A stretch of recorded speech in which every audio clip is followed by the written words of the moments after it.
It was very uncomfortable for me. It was the first time really and truly that I had my first impression of what a United States soldier looks like.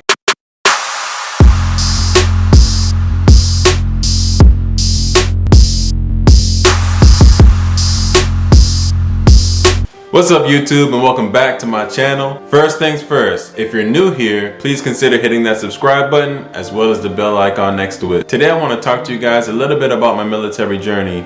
From moments of me sitting down with that Army recruiter the first time, to moments of me being in the military, things that I learned along the way, things that make a little bit more sense to me now as a E6 in the Army versus me then coming in as a E3 in the Army. So if we are to rewind the hands of time, right, and go back to 2011 when I graduated high school, I remember coming out of high school and feeling accomplished that I graduated.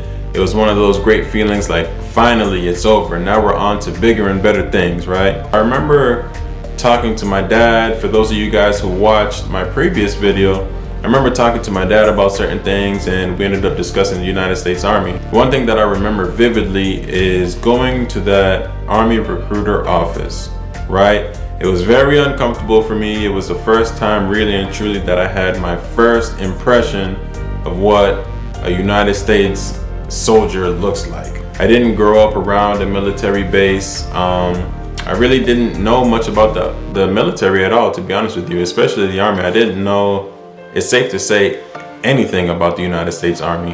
What I had in mind was that there were a bunch of people. I mean, you watch TV shows, you see them in uniform, but everything that's on TV is them shooting guns, dodging bullets, coming back home, not in their right state of mind, and you know, that's the only thing that I knew about the United States Army.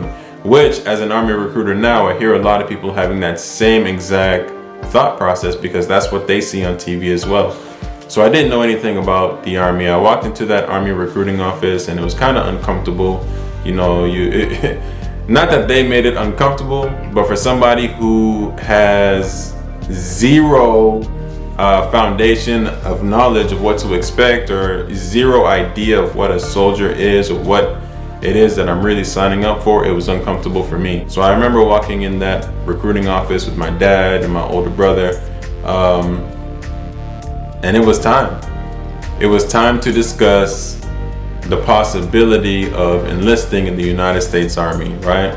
Again, for those of you who watched the video, I wanted to go to college originally.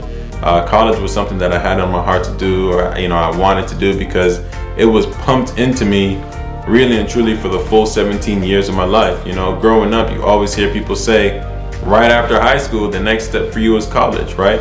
Even if you don't know what to do in life, college. What sense that makes?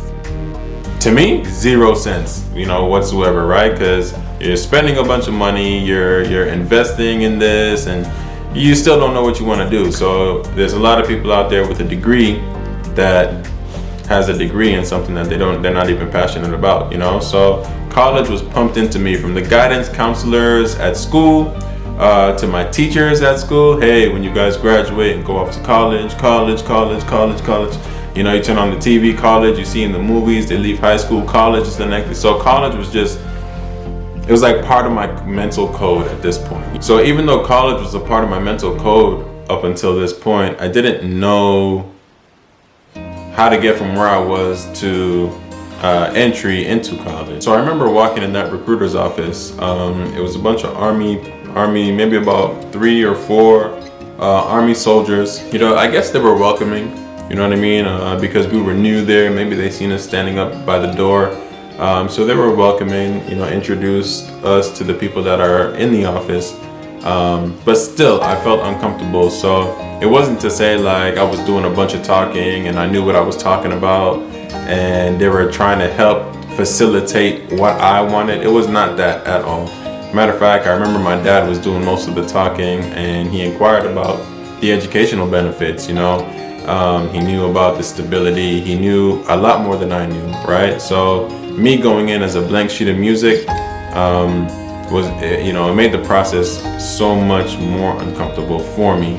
So for those of you guys who are considering joining the Army, joining the military, joining the Marines, Air Force, Navy, whichever, Coast Guard, make sure that at least you have a base understanding of the benefits of each program. In talking to that Army recruiter, our first visit again was a little bit rocky. The second visit, I began to feel a little bit more comfortable. I heard what he had to tell me in the initial interview. He basically let me know that, you know, these are the benefits that the United States Army offers, which made me feel a lot comfortable. It was something that I felt like I could do. I was in shape. I played sports, waking up in the morning and exercising with your teammates, this and that. So I enjoyed that because it kind of gave me like a sports field. So he kind of had me on the hook from that point on. The second and third visit after that, you know, again, I was a little bit more comfortable. Like I was feeling like this is something that I would really, I think I would be all right at doing. You know, this is something that I would consider doing. And then it came time to choosing jobs. Okay, all right. Tip number 2, I guess it is, right? When it comes time to choosing jobs, again, have an idea of what you want prior to even talking to the Army recruiter, or while you're talking to him, just ask him, you know, is it possible that I can get a list of jobs just so that way I can see, or maybe can you send me a link so that way I can know what jobs that you guys have to offer. Because you remember the mentality that I had was the only jobs that that I could have chosen from was the ones that I seen on TV, them shooting guns and them dodging bullets and things like that, you know, like that's, I didn't know that there was trade jobs. I didn't know that you could be an electrician. I didn't know that you can be a behavioral health specialist. I didn't know that you can be a medic, or, you know, like things like that. That might be common sense to a lot of people watching this video. Like, what is he talking about? What's this guy talking about? You know, obviously there's jobs. I didn't know that. My dad told me, you know, what about like military police? You know, and I was like, oh, okay, yeah, sure. You know what I mean? Like, I could do that, you know, it sounds easy enough. Problem was I didn't have a driver's license at the time, right? So I was unable to be a military police. My recruiter who was speaking to me was infantry.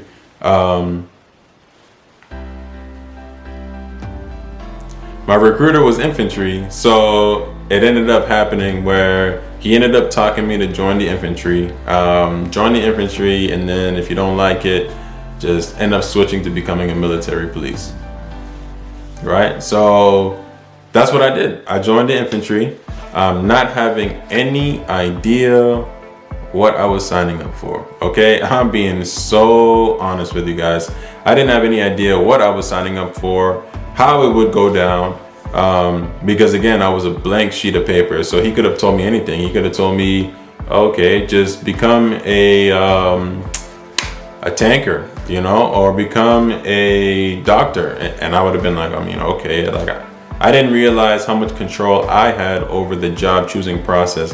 I didn't even realize how much control I had over the entire enlistment process. You know, I thought it was whatever he threw out there was what I needed to take. Okay, wrong. If you're sitting there and you're talking to an Army recruiter, you have a lot of control. Not to say that you're going to be nasty or malicious with the process. However, understand that it's more than just what they throw at you. It's what you want for yourself as well. So I ended up joining as an infantryman. And it was something that at first it was challenging, extremely difficult. Infantry being that same guy that I was watching on TV, you know, being on the front lines and, you know, learning that combat, being tactically savvy. These are things that I didn't really see myself doing originally prior to joining, but I'm happy that I did because it was a great experience. I had a lot of great training time. So when it came time to talking to the Army recruiter, I ended up signing a contract that was 3 years active duty, and my next 5 years would have been in the reserves, right? So a total of 8 years. I want to make it clear to everybody, when you sign that contract, right, understand that you're really signing up for 8 years. It doesn't matter if it says you're going to be in for 2 years, you're going to be in for 8 years. It doesn't matter if it says you're going to be in for 4 years, you're going to be in for 8 years, okay? It doesn't matter if you're going to say, you get my point, right? If you're going to be in for 6 years, you're actually going to be in for 8 years. It's just a matter of how that contract is broken up, all right? When I signed my contract, it was for 3 years. What that really means is I'll be doing 3 years active duty, and I'll be doing my next 5 years in what's called the reserves, right? So there's this inactive reserves and this active reserves, for those of you who know the difference, right? One of them, you're not doing anything. It's as if you're a civilian for the remainder of that 5 years, but within that 5-year window, if they need to call you back, you can be activated again, right? And then the active reserves is when you're doing your 1 week in a month, and you know, you're doing your drills, and you know, majority of your life is a civilian, but come that 1 weekend per month, you're actually working for the Army. So I signed a 3-year active duty contract. I was to do full-time for those 3 years. I didn't get a bonus whatsoever. Should receiving a bonus play a factor in whether or not you choose to enlist in the United States Army?